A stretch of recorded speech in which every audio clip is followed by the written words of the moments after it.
ٹھیک ہے جی آپ کی شادی ہو گئی, سسر صاحب نے لا کے کوئی گھڑی گفٹ کر دی, ہمیں نہیں چاہیے, ہم عزت دار لوگ ہیں. اب یہ کیا ہو رہی ہے بھائی آپ کو نہیں چاہیے نا, اب بغیر چاہت کی ایک چیز مل رہی ہے آپ لیں جناب, آپ کا بہت بڑا احسان ہے. یہ نہیں بولے یہ سستی والی لا کے پکڑا دی آپ نے مجھے, ٹھیک ہے حضرت یہ بڑی خدمت آپ کی, اللہ آپ کو جزائے خیر دے, ہم تو بہت شکریہ آپ کا. تو اس میں اس کو اپریشیٹ کرنا چاہیے, کیونکہ اس کے سامنے کہنا کہ ہمیں نہیں چاہیے یہ پھر استغنا نہیں ہے, بلکہ یہ کیا ہے, تکبر. سمجھتے ہو کہ نہیں سمجھتے؟ بڑا جب کوئی چیز دے تو آپ سینے سے لگائیں اس کو کہیں کہ بھائی بہت بڑی چیز مل گئی, آپ کے ابا آپ کی اماں آپ کو کچھ گفٹ دے. حضرت مولانا شرف علی تھانوی رحمہ اللہ تعالی کی زوجہ نے ان کے لیے بڑی محنت سے ایک اچکن بنائی. اچکن پتہ ہے کسے کہتے ہیں؟ پہلے زمانے میں ہوتی تھی اچکن ہی ہے نا, کچھ اور میری اتنی دیر میں تو لغت اور چینج ہو جائے گی میرے بھائی. تو ہیں اچکن, کچھ اچکن کہتے ہیں, کچھ وہ نہیں ہوتی ایک وہ پورا چوغا سا پہنا جاتا. اب مولانا تھانوی رحمہ اللہ کا مزاج نہیں تھا ایسی چیزیں پہننے کا, اور ان کے گھر والوں نے اتنی محبت سے اتنی محنت کر کے بنائی تو وہ وہی پہن کے نکل گئے گھر سے باہر. لوگوں نے کہا یہ آپ کیا پہنا ہے؟ انہوں نے کہا یار اتنی محبت سے اس نے بنائی ہے. اب میں یہ نہیں کہہ رہا آپ کی بیگم کچھ بھی آڑا ترچا پہنا دے, آپ دسترخوان پہنا دیا, آپ محبت سے باہر نکل آئے تو لیکن کوئی بھی آپ کے ساتھ تھوڑی سی بھی خدمت کرے تو جواب میں اس کو دعا دینی چاہیے, اس کو بہت زیادہ اپریشیٹ کرنا چاہیے, لیکن محتاج کسی کا انسان بن کے نہ رہے. ایک طرف لوگ بہت زیادہ ٹینشن میں بچوں کو مارنا پیٹنا, ہر وقت برا بلا کہنا, یا گھر میں ایسا ہر وقت ماحول بنا کے رکھنا, اور ایک طرف گورا ہے اس نے ٹینشن فری بنا دیا. یہ دونوں چیزیں فطرت سے کیا ہے؟ بغاوت. اسلام ہے وَكَذَلِكَ جَعَلْنَاكُمْ أُمَّةً وَسَطًا. اسلام نے کہا نہ ساری خواہشات تمہیں نہیں پوری کرنے دوں گا میں, بہت ساری جگہوں پہ تمہیں اپنی خواہش کو کچلنا پڑے گا. تمہاری وہ لگژری لائف ہو ہی نہیں سکتی جو غیر مسلم کی ہوتی ہے. شراب پینے کا دل چاہے گا نہ, پابندی ہے. بوڑھے ماں باپ کی بات میں کر رہا تھا, وہ ڈانٹتے ہیں ڈپٹتے ہیں, آپ نے برداشت کرنا ہے. اس سے سب سے بڑا فائدہ پتہ ہے کیا ہوگا؟ جب آپ اپنے بچوں کے سامنے اپنے بوڑھے باپ کی برداشت کرو گے تو سمجھ لو آپ کا بڑھاپا اب جنت نہیں آئی. میرا خیال ہے آپ کا بڑھاپا کیا ہے؟ جنت. آپ کا بچہ سیکھے گا بھائی ہماری پرمپرا ہے کہ بڑوں کے سامنے آواز, دیکھو میں 1 گھنٹہ تقریر کروں نا کہ باپ کے سامنے مت چیخو, باپ کی خدمت کرو, خدا کی قسم اس کا 1% شاید اثر ہو جائے. لیکن میرا باپ زندہ ہو اور میں اولاد کے سامنے ان کی خدمت کر رہا ہوں اور باپ کی مار برداشت کر رہا ہوں, وہ مجھ پہ ہاتھ اٹھا رہا ہے مگر میں اس کے سامنے آواز اونچی مار کھا کے بھی میں مسکرا رہا ہوں. یہ 6 گھنٹے 10 گھنٹے کے بیانات اور کتابیں ایک طرف, اس سے آپ کے بچے کو جو موٹیویشن ملے گی نا وہ سمجھ جائے گا بھائی ہمارے ہاں ہوتا ہی یہی ہے کہ باپ کے سامنے آواز نہیں بلند کی جاتی. اس کو رائٹ ہے کہ وہ مارے, وہ ہاتھ اٹھائے, اس کو یہ حق دیا ہے خدا نے. اب تک ہمارا کلچر بچا ہوا کیوں تھا؟ باپوں کے سامنے ماؤں کے سامنے چیختے نہیں تھے. کیوں بچا ہوا تھا؟ اس لیے کہ دیکھتے آ رہے باپ. اب سیٹ اپ ختم ہو گئے نا, تو شادیاں دیر سے ہو رہی ہیں, بچے پیدا ہی ایسی عمر میں ہوتے ہیں کہ آپ کے باپ کا انتقال ہو چکا ہوتا ہے. یہ بھی ایک بڑا نقصان ہے. پہلے لوگ بچے دیکھتے تھے ہمارے ابا اپنے ابا کی ایسی خدمت کر رہے ہیں. ہم نے ایسے خاندان دیکھے ہیں کہ دادا بیٹھا ہوا ہے نا, مجال ہے کوئی منہ سے آواز بھی نکال لے, وہ پتا چلتا تھا واقعی دادا ہے. اب دادا ایک لقب رہ گیا, محلے کا دادا آ رہا ہے, تو سچی مچی کا دادا ہے. گھر میں اس کی کوئی 2 ٹکے کی ویلیو نہیں ہے, وہ بیچارہ کھانسنے کے لیے ہے بس, اس کی کھانسی سے بھی تکلیف ہوتی ہے, جراثیم پھیلا رہا ہے گھر میں بیٹھ کے وہ. تو اسی طرح میرے بھائی جو عورت شوہر کے سامنے آواز پس رکھتی ہے اس کی بیٹیاں بھی کیا کرتی ہیں؟ تبھی کہیں کہ رشتہ لینے کے لیے جایا کرو نا تو یہ دیکھا کرو میری ساس کا میرے سسر کے ساتھ ایٹیٹیوڈ کیسا ہے. یہ بہت امپورٹنٹ بات ہے. اگر وہ ساس اپنے شوہر کی غیبتیں کر رہی ہے اور وہ میرے میاں ایسا ہے تو بیوقوف ہے, مجھ سے پوچھو کہاں شادی کرنی ہے کہاں نہیں کرنی, ان کو کیا پتا بیچاروں کو. اور وہ چیخنا چلانا چل رہا ہے تو سمجھ لو کہ 90% چانس ہے کہ آپ کی بیگم بھی آپ کو طبیعت سے, ایک لگایا آپ نے تو آگے سے کیا کتنے لگائے گی, وہ 4 لگیں گے رکھ کے. یہ ہوتا ہے مارکیٹ میں چلتا ہی. تو یہ تو ماحول ہے بھائی نبی صلی اللہ علیہ وسلم کے. دیکھو میں جب نیا دین کے علم کی طرف آیا نا تو مجھے بہت زیادہ اشکال ہوتے تھے کہ نبی صلی اللہ علیہ وسلم نے ہر چیز زبان سے بتا کے لکھوا کے چلے کیوں نہیں گئے. آپ بتا دیتے پڑوسیوں کے یہ حقوق ہیں, گھر والوں کے یہ حقوق ہیں, فلانوں کے یہ حقوق ہیں, یہ حقوق ہیں, پوری زندگی ایک مرتب کر کے چلے جاتے. نہ فقہ جو مرتب ہوا ہے نا پیغمبر کی سیرت سے ہوا ہے, پیغمبر سے عمل کروایا گیا ہے. کیونکہ نبی کا کام صرف مسئلہ بتانا نہیں ہے, مسئلے پہ شریعت پہ لوگوں کو چلانا ہے. چلانے کے لیے ضروری ہے کہ صحابہ آپ کو خود چلتا ہوا دیکھیں اس پہ. تبھی تو اللہ نے فرشتے کو نبی بنا کے نہیں بھیجا. فرشتہ اگر نبی بن کے آتا نا تو پتہ کیا کہتا, جب رمضان کا چاند نظر آئے تو روزہ رکھ لینا, اور جب عید کا چاند نظر آئے تو روزے چھوڑ دینا. بس بھائی ہم کہتے ہیں نہ یہ اس کو تو نہ رمضان اس کی صحت تو کوئی فرق پڑتا ہے نہ شوال. لیکن صحابہ دیکھ رہے ہیں یار نبی صلی اللہ علیہ وسلم کیسے روزے پہ روزے رکھ رہے ہیں. تو جب تک انسان کا عمل سامنے نہیں ہوتا موٹیویشن نہیں ملتی ہے. دیکھو میں ایک اور مثال دیتا ہوں. صلح حدیبیہ کے موقع پہ مشرکین مکہ نے صحابہ کو عمرہ کرنے سے روک دیا. اب عمرے کا احرام باندھا ہوا ہے سب نے. آپ کو مسئلہ پتا ہونا چاہیے کہ جب ہم عمرے کا احرام پہن لیتے ہیں, لبیک اللہم لبیک کہہ دیتے ہیں, تو جب تک طواف اور سعی نہ کر لیں وہ احرام اتارنے کی اجازت بولو نہیں ہے. بالکل ایسے جیسے تکبیر تحریمہ کے لیے نیت باندھ لی نا, تو جب تک 2 رکعتیں پڑھ کے سلام نہیں پھیرو گے آپ کو نیت توڑنے کی اجازت نہیں ہے, گناہ ہے نیت توڑنا. تو ایسے ہی احرام جب ایک دفعہ باندھ لیا جائے نا, تو جب تک عمرہ نہ ہو جائے آپ اس احرام کو نہیں کھول سکتے. تو صحابہ احرام میں بیٹھے ہوئے ہیں, مشرکین نے آپ کو منع کر دیا, معاہدہ کیا کہ بھئی اگلے سال آنا آپ عمرہ کرنے کے, اس سال نہیں کر سکتے آپ. تو اب صحابہ پریشان, پہلے موت پہ بیعت کر چکے ہیں 1400 صحابہ کہ ہم لڑیں گے ان سے, تو موت پہ بیعت بھی ایسے جذبات بنے ہوئے ہیں, بھئی ہم نے تو ان سے لڑنا ہے, موت پہ بیعت کر کے تیار بیٹھے ہوئے لڑائی کے لیے. اب شرطیں ساری کافروں کی مان رہے ہیں, اور پھر مزید شرط یہ کہ عمرہ کے بغیر احرام بھی کھول دو آپ, یعنی سر منڈا لو پہلے ہی اور احرام کھول کے دم دو. یہ تو اور ان پہ شاک گزرا کہ بھئی یہ تو ذلت در ذلت در ذلت ہے, ہم کیسے مشرکین کے کہنے پر ہم عمرہ چھوڑ دیں اور سر منڈا کے احرام کھول دیں, یہ تو بڑا مسئلہ ہے. نبی صلی اللہ علیہ وسلم نے صحابہ سے فرمایا بھائی سر منڈاؤ اور احرام کھول دو. کوئی بھی نہیں کھول رہا, ٹھیک ہے بھائی ہم کیسے کر لیں کیسے کر لیں, سب ڈر رہے ہیں کہ بھئی ہم یہ تو عمرے کا احرام باندھا ہوا ہے, ہم دباؤ میں آ کے کیسے کر لیں بھائی. تو آپ صلی اللہ علیہ وسلم پریشان ہو گئے کہ بھئی میں سب کو کہہ رہا ہوں کہ سر منڈا لو اور احرام کھول دو, لیکن کوئی بھی نہیں کر رہا یہ کام. آپ کہہ سکتے ہیں بھئی صحابہ نبی کی نافرمانی کیسے کر رہے ہیں. دیکھیں نبی کی حکم کی 2 حیثیتیں ہوتی ہیں. بعض دفعہ آپ صلی اللہ علیہ وسلم کوئی حکم دے رہے ہوتے ہیں, صحابہ یہ سمجھتے ہیں شاید یہ کوئی سیاسی حکم ہے, یعنی ہماری آسانی کے لیے دیا جا رہا ہے, یہ کوئی واجبی حکم نہیں ہے, ہماری آسانی کے لیے. عزیمت اسی میں ہے کہ عمرہ کیا جائے. ہوتا ہے نا بعض دفعہ آپ کسی کو اجازت دیتے ہیں, چل بھائی چھٹی کر لے تو, آج تو چھٹی کر لے. وہ ٹیچر چاہتا ہے کہ سبق ہو لیکن کہتا ہے کر لے چھٹی, تو طالب علم کہتا ہے نہیں سر ہم پڑھیں گے. ایسے ویسے مارکیٹ میں ہے نہیں, لیکن ایک مثال دے رہا ہوں میں. تو اور اتنے اچھے ٹیچر بھی نہیں ہے کہ آپ کا چھٹی کرنے اور کیا نہیں پڑھو, وہ بھی کہتا ہے جا. کراچی میں تو ایک بوند برسنے سے پہلے ہی 1 مہینے کی اسکول کی چھٹیاں ہو جاتی ہیں, ابھی 2-4 بوندیں اور پڑ گئی تو 6 مہینے کی چھٹی. خیر, تو نبی صلی اللہ علیہ وسلم کو پھر حضرت صفیہ نے مشورہ دیا, آپ کی زوجہ نے فرمایا یا رسول اللہ آپ ان لوگوں کو آرڈر نہ کریں, آپ سر منڈا لیں احرام کھول لیں بس. تو نبی صلی اللہ علیہ وسلم نے کیا کیا, سر منڈایا, احرام کھول دیا اپنا. جیسے ہی نبی نے کیا سب نے سر منڈا کے کیا کر لیا. اس سے پتا چلتا ہے نبی کی بھی اسپیچ اثر نہیں کر رہی ہے. آپ پریشان ہو گئے بھائی یہ مان کیوں نہیں رہے میری بات, لیکن جیسے ہی عمل کیا ہے نا, ایک دفعہ بھی, اور مشورہ کس نے, آپ کی زوجہ نے دیا کہ حضرت صفیہ نے, کہ آپ نہ بولیں لوگوں کو, آپ صرف یہ کام کر لیں, آپ سر منڈا لیں اپنا اور آپ احرام کھول دیں. جیسے ہی کیا سب نے فوراً. تو اس سے صاف پتہ چلتا ہے بھائی آپ 1-2 گھنٹے کی تقریریں کرتے رہیں اثر نہیں ہوتا. آپ اپنے گھر کا ماحول بنانا چاہتے ہو نا, خود کیا بن جاؤ, انسان کے بچے بن جاؤ, صحیح ہے نا. ماحول آہستہ آہستہ سیٹنگ پہ آنا شروع ہو جائے. اپنے بڑوں کی خدمت کر کے دکھاؤ, اپنے بڑوں کو رسپیکٹ دو, اپنے بڑوں کا احترام کرو. آج ہو کیا رہا ہے, مائیں اپنے بچوں کے سامنے نا بچوں کے چاچو کی غیبتیں کر رہی ہوتی ہیں. تمہارا تو چاچو ایسا ہے, تمہارا تو باپ ایسا ہے, تمہارے باپ سے. ایک صاحب مجھے کہنے لگے 40 سال ہو گئے میری اپنی بیگم کی خدمت کرتے ہوئے, بیگم بچوں کے سامنے کہہ رہی تھی تیرے باپ نے ہمیں دیا کیا ہے. اچھا بس ختم, تمہارے باپ نے جو ہے نا کیا ہمیں کچھ بھی نہیں. تو میں نے کہا پھر آپ کیا جواب دیتے ہیں؟ کہہ رہے میں کہتا ہوں میں معذرت چاہتا ہوں بیگم, میں آپ کی صحیح خدمت, کیونکہ اگر وہ بچوں کے سامنے کہہ دے نا کہ یہ غلط کہہ رہی ہے تو ایک جنگ چھڑ جائے گی. کیا ہو جائے گا, بچے دیکھیں گے اما ابا ہمارے دونوں کیا ہیں, فائٹر ہیں. تو وہ صاحب کہتے ہیں میں فائٹ سے بچنے کے لیے کیا کہتا ہوں کہ ایکسکیوز کرتا ہوں, میں نے 40 سال آپ کی خدمت جیسی خدمت کرنی چاہیے تھی کائنڈلی میں وہ خدمت نہیں کر سکا. تو اب پتہ نہیں کون اس میں صحیح تھا کون غلط تھا, واللہ عالم. بہرحال تو مائیں بعض دفعہ یہ کر رہی ہوتی ہیں بچوں کو باپ کے بارے میں تمہارا باپ ایسا, تمہاری, اور باپ بعض دفعہ ماں کے بارے میں تمہاری ماں ایسی.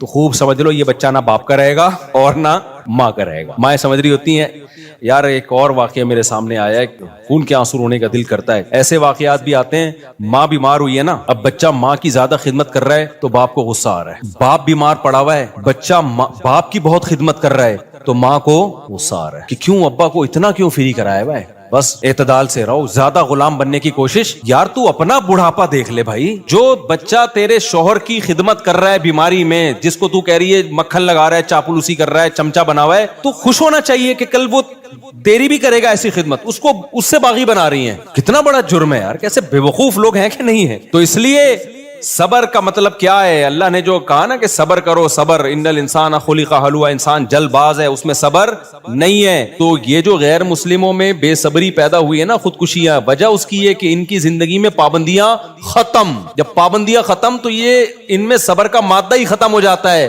ذرا سی ٹینشن آئی اور ٹینشن ان کی ریلیشن خراب والی ٹینشن ہوتی ہے, سب مادہ پرست بن گئے ہیں, ذرا سا پیسہ گیا تو سب کچھ گیا. یار بچہ 18 سال کا ہوتا ہے تو باپ کہتا ہے کہ کرایہ دے میرے گھر میں رہنے کا, سمجھ رہے, بچہ 18 سال کا ہوا نا تو باپ کہتا ہے تیرے باپ کا گھر نہیں ہے, ٹھیک ہے, کیا دے گا, کرایہ دے گا. اتنی مادہ پرستی جو سوسائٹی میں آ گئی ہو تو خودکشیاں نہیں ہوں گی کیا وہاں پہ؟ ریلیشن صرف کتے سے اور پیسے سے بس. تو میرے بھائی اپنے سسٹم کو بچاؤ.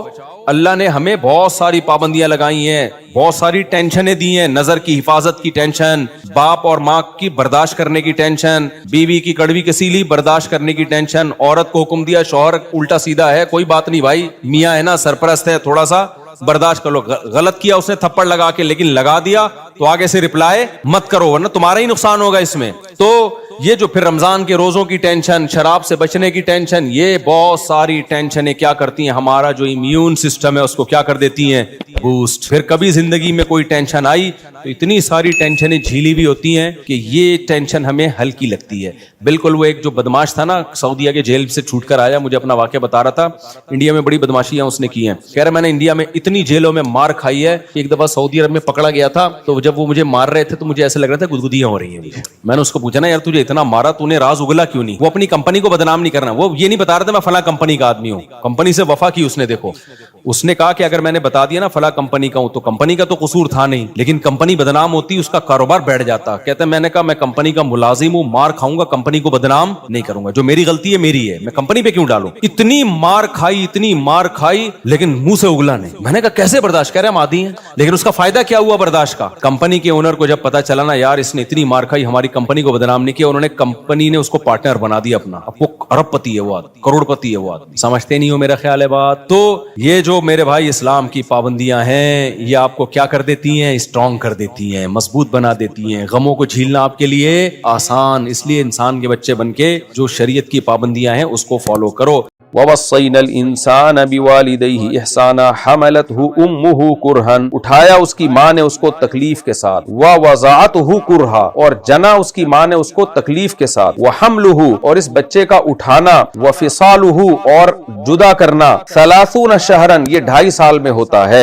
یہ آیت کو سمجھنے کی بہت شدید ضرورت ہے کہ اس آیت کا مطلب کیا ہے. دیکھیں اس آیت کی 3 تفسیریں کی گئی ہیں. پہلی بات تو یہ کہ یہاں ماں کا حق اللہ نے بیان, ماں کی جو تکلیفوں کا الگ سے ہائی لائٹ کیا. اس کی وجہ بھی حدیث میں آتی ہے کہ یعنی اس کی تفسیر حدیث میں اس طرح سے ہے کہ ایک صحابی نبی صلی اللہ علیہ وسلم کے پاس آئے کہ یا رسول اللہ من احق الناس بحسن خلقی. صحیح حدیث ہے کہ یا رسول اللہ میرے اچھے اخلاق کا مستحق سب سے زیادہ کون ہے؟ آپ نے فرمایا امک, تمہاری ماں. ان صحابی نے فرمایا ثم من, اس کے بعد آپ نے فرمایا اس کے بعد بھی تمہاری ماں. پھر صحابی نے پوچھا یا رسول اللہ اس کے بعد؟ آپ نے فرمایا اس کے بعد بھی تمہارے سب سے اچھے اخلاق کی مستحق تمہاری ماں ہے. صحابی نے پوچھا اس کے بعد؟ تو آپ نے فرمایا تمہارے والد. اس حدیث سے علماء نے استدلال کیا ہے کہ ماں کا حق حسن اخلاق میں, خوب سمجھ لیں, حسن اخلاق یعنی میٹھے انداز سے بات کرنے میں اور لب و لہجے میں نرمی پیدا کرنے میں ماں کا حق باپ سے 3 گنا زیادہ ہے. کیونکہ اللہ نے اس کی وجہ بھی بیان کی, وہ 3 تکلیفیں الگ سے اٹھاتی ہے جو تکلیفیں باپ نہیں اٹھاتا. لیکن اطاعت اور فرما برداری میں اجماع ہے کہ باپ کا حق وہ ماں سے زیادہ ہے. یعنی اطاعت, کیونکہ سربراہ اللہ نے مرد کو بنایا گھر کا, تو ظاہر ہے سربراہ کی بات پہلے سنی جائے گی. تو ماں اور باپ کے آرڈر میں اگر ٹکراؤ ہو تو پھر شریعت میں باپ کو ترجیح دی گئی ہے. تبھی اللہ نے بیٹی کی شادی کا ولی باپ کو بنایا ہے, ماں کو نہیں بنایا. یعنی باپ کی مرضی سے اس کا نکاح ہوگا اور ان کا تجربہ بھی ظاہر زیادہ ہوتا ہے. تو اطاعت اور فرما برداری میں تو ماں کو اجازت ہی نہیں ہے کہ وہ اپنے اولاد کو شوہر کی مرضی کے خلاف آرڈر دے. یہ بالکل ایسے ہی ہے جیسے گورنمنٹ میں جب آپ کسی حکومت میں رہتے ہیں تو آپ کو یہ پرمیشن نہیں ہے کہ آپ سربراہ کے خلاف لوگوں کو چلائیں. آپ تو اللہ نے گھر کا سربراہ جب مرد کو بنایا الرجال قوامون علی النساء والی آیت کے ذریعے, تو اب بیوی کے لیے جائز نہیں ہے کہ وہ اولاد کو باپ کی مرضی کے خلاف چلائے. یہ بہت اہم بات ہے جس پہ ہماری سوسائٹی میں عمل نہیں ہو رہا, جس کے نتیجے میں گھروں کے گھر تباہ ہو رہے ہیں. تو ایک شرعی مسئلہ تو خوب یہ سمجھ لیں کہ اطاعت اور فرمانبرداری میں بہرحال شریعت میں باپ کا حق وہ ماں سے زیادہ ہے. اسی طرح تعظیم میں بھی, رسپیکٹ دینے میں, کیونکہ سربراہ کو رسپیکٹ دی جاتی ہے زیادہ, ماں کو بھی عزت دی جائے گی, لیکن رسپیکٹ میں باپ کا مقام بھی ماں سے زیادہ ہے. اس کی ڈیٹیل پھر فقہ کی کتابوں میں ہے اور میں اس کی ڈیٹیل میں نہیں جاتا. اس کا مطلب یہ نہیں کہ ماں کو رسپیکٹ نہیں دینی ہے, صرف بات یہ ہے کیونکہ مرد الگ ٹائپ کی رسپیکٹ وہ چاہ رہے ہوتے ہیں کہ جیسے باپ جب بیٹھا ہے تو آپ جو ہے, ماں سے انسان بے تکلف زیادہ ہوتا ہے, باپ سے اس طرح سے بہت زیادہ بے تکلف نہیں نہیں ہو سکتا، اس کا تھوڑا سا ایک روب رہتا ہے. تو حکیم سعید صاحب شہید رحمۃ اللہ علیہ ایک بڑی زبردست بات کیا کرتے تھے کہ باپ کے ساتھ دوستوں والا معاملہ نہیں ہونا چاہیے. یعنی ہم نے گوروں سے جو ایک چیز سیکھی ہے نا، باپ بیٹا ایک دوستی کی زندگی گزارتے ہیں گوروں میں. انہوں نے فرمایا یہ غلط ہے، دوست بھی ہو لیکن سربراہ بھی ہو. یعنی اس کا جو گھر میں مقام ہونا چاہیے نا باپ کا، وہ اولاد کے ساتھ دوستی والا عنصر بھی ہو لیکن اس میں سربراہ والا بھی ہو، روب ہو. جیسے باس ہوتا ہے نا گھر میں، تو دفتر میں، تو اب وہ امپلائی کے ساتھ ٹھیک ہے اچھا سلوک کرتا ہے، گپ شپ بھی لگاتا ہے، ہنسی مذاق بھی کرتا ہے، لیکن وہ یہ نہیں بھولتا کہ میں باس ہوں. یہ کبھی نہیں بھولتا. وہ بالکل ایسا گھل مل نہیں جاتا کہ اس کا روب ہی ختم ہو جائے. تو اس لیے شریعت میں یہ حکم ہے کہ گھر میں، حدیث سے یہ بات ثابت ہے کہ باپ کو گھر میں تھوڑا روب بھی رکھنا چاہیے، اپنے باپ ہونے کا احساس دلانا چاہیے. اس لیے اولاد کو اس کی اجازت دینا کہ وہ باپ کی پگڑیاں اچھالنا شروع کر دے یا اس طرح کی کوئی حرکت کرے، یہ ٹھیک نہیں. احترام ماں کا بھی ہے، باپ کا بھی ہے، لیکن تعظیم میں اور اطاعت میں باپ کا مقام زیادہ. حسن اخلاق میں، محبت میں، مٹھاس میں اس کی ایک مثال دیتا ہوں کہ بھائی جب باپ سے بات کریں تو اپنے کلام میں 1 چمچ چینی کا گھول لیا کریں، اور جب ماں سے بات کرو تو 3 چمچ چینی کے گھول لیا کریں اپنے کلام میں. 3 گنا اس میں مٹھاس زیادہ پیدا کریں. تو ایک تو فقہی مسئلہ ہم نے اس آیت سے یہ. دوسرا مسئلہ کیا ہے اس آیت میں سے، یعنی 3 تفسیریں اس آیت کی گئی ہیں کہ اس آیت کا مطلب کیا ہے. دیکھیں اللہ تعالیٰ نے یہاں کیا فرمایا، حملتہ امہ کرہن، ماں نے حمل یعنی پیٹ اٹھایا اس کو تکلیف کے ساتھ، اور جنا اس کو تکلیف کے ساتھ، اور حملہ وفصالہ، اور اس کا اٹھانا اور اپنے آپ سے دور کرنا یہ 30 مہینے میں. تو پہلی تفسیر اس آیت کی یہ کی گئی ہے کہ حملتہ امہ سے مراد تو وہی حمل ہے، یعنی ماں نے اپنے پیٹ میں اٹھایا اس کو کرہن تکلیف کے ساتھ، کیونکہ حمل کے دوران جب ماں بچے کو پیٹ میں اٹھائے چلتی ہے تو تکلیف کے عمل سے گزرتی ہے، الٹیاں ہوتی ہیں، چکر آتے ہیں، یہ جو حمل کے لوازمات میں سے. ووضعتہ کرہا، اور جنتی بھی اس کو تکلیف کے ساتھ ہے. وحملہ وفصالہ، تو اس حمل اور فصال سے مراد یہی ہے، یعنی پیٹ میں اٹھائے پھرنا، اور پھر فصال کا مطلب جننا، یعنی اپنے آپ سے دور کرنا کا مطلب اپنے پیٹ سے اس کو، جو بچے کا وضع کا عمل ہوتا ہے، وضع عمل. تو جمہور کی یہی رائے ہے کہ اس آیت کا مطلب یہ ہے حملہ وفصالہ، کہ یہ جو ٹوٹل مہینہ، یہ ٹوٹل مدت ہے نا، حمل یعنی پیٹ میں اٹھانا، فصال کا مطلب یہاں جننا نہیں ہے، یہ غلطی ہوئی مجھ سے، مسٹیک ہو گئی. حملہ کا مطلب پیٹ میں اٹھانا، فصالہ کا مطلب دودھ چھڑانا، یعنی حملہ وفصالہ کہ پیٹ میں اٹھانے کی مدت اور دودھ چھڑانے کی مدت. فصال سے مراد اپنے آپ سے جدا کرنا، یعنی کیونکہ جب دودھ ماں بچے کو پلاتی ہے نا تو چپکائے رکھتی ہے اپنے سینے سے، تو یہ کنایا ہے دودھ چھڑانے سے، کہ اپنے آپ سے دور کرنا، یعنی گود سے اتار دینا اس کو، یعنی دودھ چھڑا دینا اس کا، اور پیٹ میں اٹھائے رکھنا. یہ پوری مدت ہے 2.5 سال، 30 شہرن 2.5 سال. اب اس کا مطلب کیا ہے بھائی؟ سوال پیدا ہوتا ہے بھائی جو 9 مہینے ماں بچے کو پیٹ میں اٹھاتی ہے، اور پھر ہم دودھ چھڑانے کی مدت اگر 2 سال لیتے ہیں، جو جمہور کے نظر میں 2 سال سے زیادہ دودھ پلانا جائز نہیں ہے، اور قرآن میں بھی ہے کہ والوالدات یرضعن اولادہن حولین کاملین، سورہ بقرہ کی آیت نمبر 233، کہ مائیں اپنے بچوں کو 2 سال تک دودھ پلائیں. تو 2 سال دودھ پلانا اور 9 مہینے پیٹ میں اٹھانا، تو 2 سال دودھ کے بنتے ہیں 24 مہینے، اور 9 مہینے حمل کے بنتے ہیں، یعنی 24 میں اگر آپ 9 شامل کریں تو 33 مہینے بن جاتے ہیں. تو جبکہ قرآن کہہ رہا ہے حمل اور دودھ چھڑانے کی ٹوٹل مدت یہ ملا کے بنتی ہے 2.5 سال. یہاں ایک اشکال ہوتا ہے کہ یہ 2.5 سال نہیں بنتی، یعنی 30 مہینے نہیں بنتی، بلکہ یہ 33 مہینے بنتی ہے. تو پھر اس آیت کا مطلب کیا ہوا؟ تو جن لوگوں نے اس آیت کا یہ مفہوم بیان کیا ہے وہ جمہور ہیں، اور ان کی نظر میں پھر اس آیت میں تعویل یہ ہوگی کہ بھئی یہاں قرآن مجید نے حمل کی مدت 9 مہینے سامنے رکھ کے بیان نہیں کی، بلکہ 6 مہینے، کیونکہ حمل کی کم سے کم مدت 6 مہینے ہوتی ہے. یہی وجہ ہے کہ شادی کے 6 مہینے کے بعد اگر بچہ پیدا ہو جائے تو وہ اسی باپ کا سمجھا جاتا ہے شریعت میں. اگر 6 مہینے سے پہلے پیدا ہو گیا تو پھر اس کو ولد الزنا سمجھا جائے گا، کیونکہ یہ پاسبل ہی نہیں ہے کہ مکمل بچہ یعنی بننے کے بعد پیدا ہو اور 6 مہینے سے پہلے پیدا ہو جائے. تو 6 مہینے کم سے کم حمل کی مدت ہے. تو اور دودھ پلانے کی مدت جمہور کے نزدیک زیادہ سے زیادہ 2 سال. تو وہ کہتے ہیں یہاں قرآن نے حمل کی کم سے کم مدت کو لیا ہے اور دودھ پلانے کی زیادہ سے زیادہ مدت کو لیا. تو حملہ وفصالہ یعنی ماں کا بچے کو پیٹ میں اٹھانا یہ حمل ہے، یہ اور فصال دودھ چھڑانا یہ ٹوٹل 30 مہینے ہے. تو حمل کی مدت 6 مہینے لی جائے اور دودھ چھڑانے کی مدت 2 سال لی جائے تو یہ 2.5 سال ہی بنتے ہیں، اور یہ یعنی 30 مہینے ہی بنتے ہیں. لیکن اس پر ایک اشکال ہوتا ہے کہ یہ کیا بات ہے کہ قرآن جب پریگننسی کی مدت لے رہا ہے تو کم سے کم مدت لے رہا ہے، وہ مدت کیوں نہیں لے رہا جو نارمل ہوتی ہے عورتوں میں، جو 9 مہینے جسے ہم کہتے ہیں، اور جب دودھ چھڑانے کی مدت لے رہا ہے تو زیادہ سے زیادہ مدت لے رہا ہے اس میں کم سے کم مدت کیوں نہیں لے رہا بھائی؟ بعض عورتیں 6 مہینے میں بھی دودھ چھڑا دیتی ہیں. تو اس کا جواب یہ دیا گیا ہے، یعنی جن فقہا نے اس آیت کا یہ مفہوم بیان کیا، جو جمہور فقہا ہیں امام حنیفہ کے علاوہ جمہور فقہا ہیں، انہوں نے اس کا یہ مطلب بیان کیا ہے کہ بھائی 6 مہینے کی مدت اور 2 سال کی مدت وہ ہے جو ضبط ہو سکتی ہے. ضبط کا مطلب یہ کہ اس کو بیان کیا جا سکتا ہے، یعنی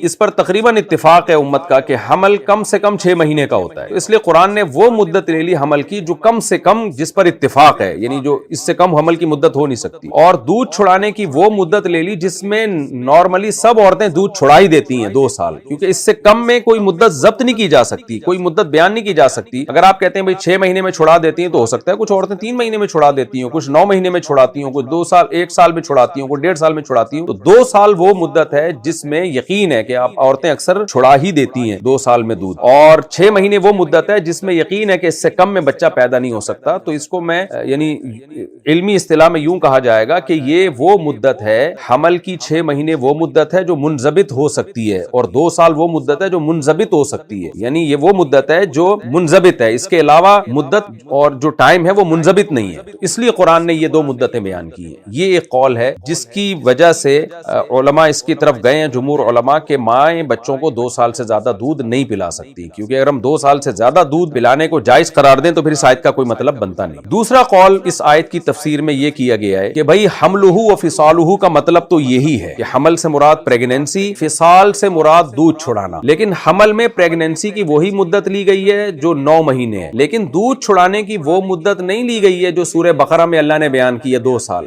بلکہ وہ مدت لی گئی ہے جس میں اکثر عورتیں دودھ چھڑا دیتی ہیں، اور وہ ہے 1.25 سال. کیونکہ 1.25 سال کے بعد عورتیں اکثر دودھ چھڑا دیتی ہیں، عرب میں یہ رواج تھا، اور پھر یعنی دودھ چھڑانے کا ارادہ کر لیتی ہیں، اور پھر 2 سال ان کو چاہیے ہوتے ہیں دودھ چھڑانے کی عادت ڈالنے کے لیے. تو تھوڑا تھوڑا پلاتی ہیں لیکن 1.25 سال میں وہ ارادہ کر لیتی ہیں. تو خلاصہ کیا نکلا کہ 9 مہینے حمل کی مدت ہو گئی، اور پھر 21 مہینے، 24 مہینے کا سال 2 سال ہوتے ہیں نا، تو 21 مہینے یعنی 1.25 سال، 1.25 سال دودھ پلانے کی مدت مراد لی گئی ہے، جو عام طور پر عورتیں عرب میں چھڑوا دیا کرتی ہیں. آج بھی ایسا ہی ہوتا ہے، 1.25 سال میں خواتین دودھ چھڑانے کی فکر میں لگ جاتی ہیں کہ بچے کو اب دودھ چھڑاؤ. ڈاکٹر بھی کہتے ہیں کہ بھئی اس کو روٹی پہ لے کر آؤ، اور ڈاکٹر تو 6 مہینے کے بعد ہی کہنا شروع کر دیتے ہیں کہ بچے کو روٹی کھلاؤ، ٹھوس غذائیں کھلاؤ، اور کھلاتے بھی ہیں لوگ، لیکن پراپر دودھ بھی پلایا جاتا ہے اس کو. تو خلاصہ یہ نکلا کہ یہاں 21 مہینے دودھ چھڑانے کی مدت مراد ہے اور 9 مہینے حمل کی مدت مراد ہے. تو یہ بھی ایک دوسرا قول ہے.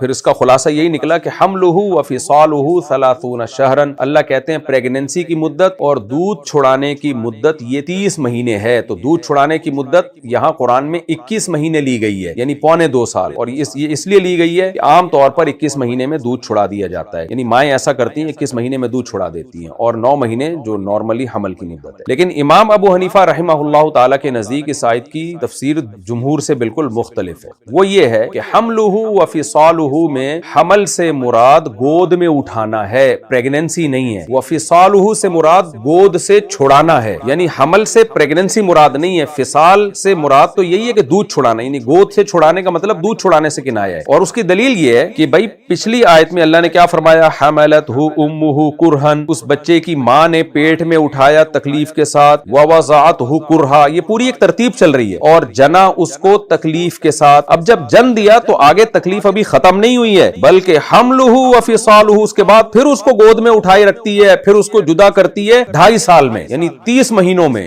یہ الگ اللہ بیان کر رہے ہیں ماں کی تکلیف. بھائی حمل جو تھا پیٹ میں وہ ایک الگ تکلیف ماں نے اٹھائی، جننے کی الگ تکلیف ماں نے اٹھائی، اور پھر اس کے بعد ابھی اس کی تکلیفوں کا سیٹ اپ ختم نہیں ہوا ہے، بلکہ حملہ وفصالہ، دوبارہ اس کو اٹھانا اور پھر اس کو اپنے سے جدا کرنا، یعنی دودھ چھڑانا، گود سے اتارنا اس کو، یہ 2.5 سال اس میں الگ سے لگتے ہیں. یعنی 30 مہینے ایک الگ ٹینشن ہے جس میں ہر وقت اس کو گود میں اٹھا کے رکھنا پڑتا ہے، بچے کو ہر وقت اس کی کیئر کرنی پڑتی ہے. یہ امام حنیفہ کے نزدیک اس کی تفصیل ہے. یہی وجہ ہے، اسی کی وجہ سے امام حنیفہ رحمہ اللہ تعالیٰ کہتے ہیں کہ 2.5 سال تک بھی ماں بچے کو دودھ پلا سکتی ہے. یہ جو امام حنیفہ کی طرف لوگ مذاق اڑاتے ہیں نا، اکثر بعض اہل حدیث اسکالرز کو دیکھا بہت مذاق اڑاتے ہیں کہ امام حنیفہ نے کہا ہے کہ 2.5 سال ماں بچے کو دودھ پلائے گی، جبکہ قرآن میں تو آتا ہے اور حدیث میں تو آتا ہے 2 سال. تو میں اس قرآن کی آیت اور اس حدیث کا بھی جواب دیتا ہوں، لیکن امام حنیفہ کا استدلال یہ ہے، یہ ایسی تفسیر ہے کہ اس پر پھر کوئی اشکال نہیں ہوتا. ورنہ جو پچھلی 2 تفسیریں ہیں ان پر یہ اشکال ہوتا ہے کہ قرآن 6 مہینے حمل کی مدت کیوں لے رہا ہے بھائی، اور حمل تو اکثر 9 مہینے کا ہوتا ہے. یعنی پہلی تفسیر پہ یہ اشکال ہوگا کہ یہ 6 مہینے حمل کی مدت اور 2 سال دودھ چھڑانے کی مدت، تو اس کی اگرچہ ہم لاجک تو بیان بیان کرتے ہیں لیکن وہ یعنی وہ تھوڑی عقل سے بعید تعویل ہے. وہ دوسرے قول پر بھی ایک اشکال ہوتا ہے کہ بھئی اگر یا تو 2 سال میں دودھ چھڑائے گی یا پہلے, تو یہ 1.25 سال کی مدت کا کیا مطلب بنتا ہے؟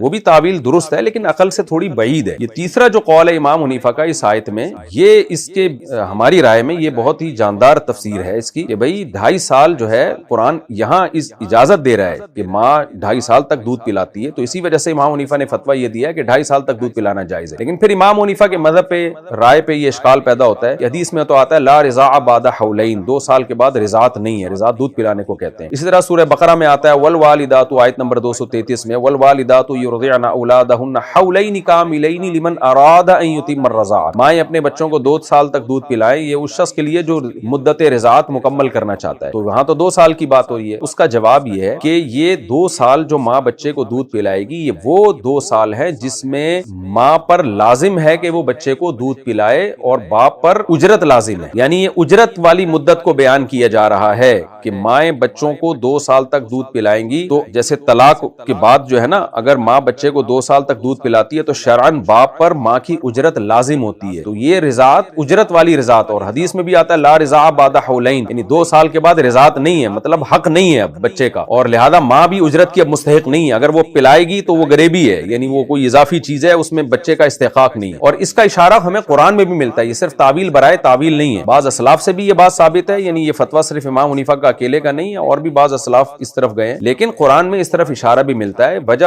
وہ اشارہ کیا ہے؟ سورہ بقرہ کی آیت نمبر 233 میں اللہ تعالیٰ فرماتے ہیں فَإِنْ أَرَادَا فِصَالًا عَنْ تَرَاضٍ مِّنْهُمَا وَتَشَاوُرٍ, مائیں بچوں کو 2 سال تک دودھ پلائیں جو مکمل دودھ پلانا چاہتی ہیں. آگے فَإِنْ أَرَادَا فِصَالًا, بس اگر یہ دونوں فصال چاہتے ہیں, یعنی ماں باپ دونوں چاہتے ہیں کہ دودھ چھڑوا دیں, فَلَا جُنَاحَ عَلَيْهِمَا, تو ان دونوں پر کوئی گناہ نہیں. فا میں اصل یہ کہ تعقیب مع الوصل کے لیے آتی ہے, ایک کام پہلے ہوا ہو اس کے بعد اگلے کام کو بیان کرنے کے لیے آتی ہے. اس کی مثال ہے جیسے ہم جب کہتے ہیں جاءنی زید فا عمرن, میرے پاس زید آیا, فا عمرن کا مطلب پھر اس کے بعد عمر آیا. اور جب میں کہتا ہوں جاءنی زید وا عمرن, تو اس کا مطلب زید اور عمر آئے. اب کون پہلے آیا کون بعد میں آیا اس کا تذکرہ نہیں ہے. تو فا آتی ہے یہ بتانے کے لیے, اصل یعنی وضع فا کی اس لیے یہ بتانے کے لیے کہ پہلا کام پہلے ہوگا اور فا کے بعد والا کام بعد میں ہوا ہے. تو قرآن کے اب سورہ بقرہ کی آیت نمبر 233 کے الفاظ آپ دیکھیں کہ مائیں اپنے بچوں کو 2 سال تک دودھ پلائیں. آگے اللہ فرماتے ہیں فَإِنْ أَرَادَا فِصَالًا, فا کے ساتھ اللہ نے فرمایا کہ اگر یہ دونوں ارادہ کر لیں ماں باپ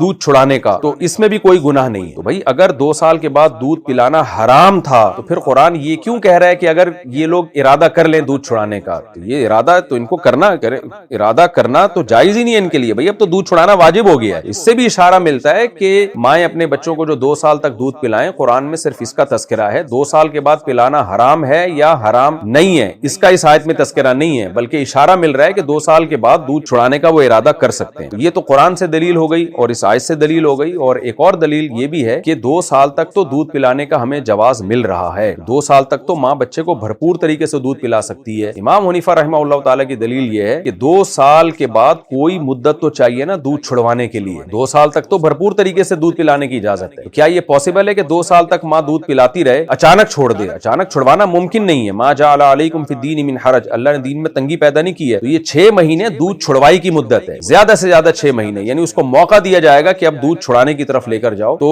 اگر ہم کہتے ہیں کہ 2 سال تک پلانا جائز ہے, 2 سال کے بعد ایک قطرہ بھی پلانا حرام ہے, تو ہمیں 1.5 سال کے بعد ہی چھڑوانا پڑے گا پھر اس کو. تو جبکہ قرآن اجازت دے رہے 2 سال تک تو آپ بھرپور طریقے سے پلا سکتے ہیں. تو 2 سال تک بھرپور طریقے سے پلانے کے بعد ایک دم چھڑوانا پاسبل ہی نہیں ہے. تو یہ 6 مہینے کی مدت ماں کو دی جائے گی دودھ چھڑوانے کے لیے کہ بھئی چھڑوانے کا ٹائم آپ کو دیا جا رہا ہے. تو یہ وہ مدت ہے 6 مہینے کی جو قرآن نے بیان کی ہے. تو اس طرح سے تمام دلائل میں تطبیق ہو جاتی ہے. بہرحال مسئلہ اختلافی ہے. میرا مقصد ابھی امام حنیفہ رحمہ اللہ تعالیٰ کے مسلک کے درست ہونے کے دلائل پیش کرنا مقصد نہیں ہے. میرا مقصد مخالفین کا جو طنز ہے, آج کل کے جو نئے اسکالر آ رہے ہیں جن کے پاس علم نہیں ہے, علم رسوخ نہیں ہے, گہرائی نہیں ہے, جس طرح سے وہ اپنی اسپیچز میں جو مجتہدین کا مذاق اڑاتے ہیں اور وہ سمجھتے ہیں کہ ہمیں ہی قرآن آتا ہے باقیوں کو تو آتا ہی نہیں تھا, ان پر رد کرنا مقصد ہے کہ ہر مجتہد کے پاس ایک دلیل ہوتی ہے اور وہ قرآن و سنت سے ثابت شدہ دلیل ہوتی ہے, اس کی بیس پہ وہ فتویٰ دیتا ہے. لیکن کچھ لوگوں نے ایک طرح کے دلائل دیکھے ہوتے ہیں یا ان کی مینٹل لیول ہی نہیں ہوتا, ان کی پہنچ وہاں تک نہیں ہوتی, اس لیے وہ سمجھتے ہیں کہ جی یہ قرآن و حدیث کے خلاف فتویٰ دیا کرتے تھے اور معاذ اللہ ان کو تو قرآن پتہ نہیں تھا, ہمیں قرآن پتہ ہے. باقی احناف نے یہ کیا اس مسئلے میں کیونکہ جمہور کی رائے بہرحال یہی ہے کہ 2 سال کے بعد دودھ پلانا جائز نہیں ہے، تو احناف نے احتیاط کی بیس پہ اس میں فتویٰ جمہور ہی کے قول پہ دیا ہے۔ امام ابو حنیفہ کا قول اگرچہ دلیل کے لحاظ سے کمزور نہیں ہے، وہ بھی بہت مضبوط قول ہے، اور قرآن کی اس آیت سے بالکل واضح طور پر یہی ثابت ہوتا ہے جو میں نے بھی آپ کو 3 تفسیریں کی نا، اس میں تیسری تفسیر بالکل سادہ اور بے غبار ہے۔ اس سے بھی پتہ چلتا ہے کہ قرآن کہہ رہا ہے بھائی 2.5 سال تک دودھ کی مدت ہے، تو اگرچہ دلیل کے لحاظ سے وہ قول کمزور نہیں ہے، اس کے باوجود حنفی علماء نے احتیاط کی بیس پہ جمہور ہی کے قول پہ فتویٰ دیا کہ بھائی کیا ضرورت ہے 2 سال کے بعد دودھ پلانے کی، 2 سال کی مدت بھی بہت ہوتی ہے، تو آپ 1.5 سال تک بھرپور طریقے سے پلائیں، اس کے بعد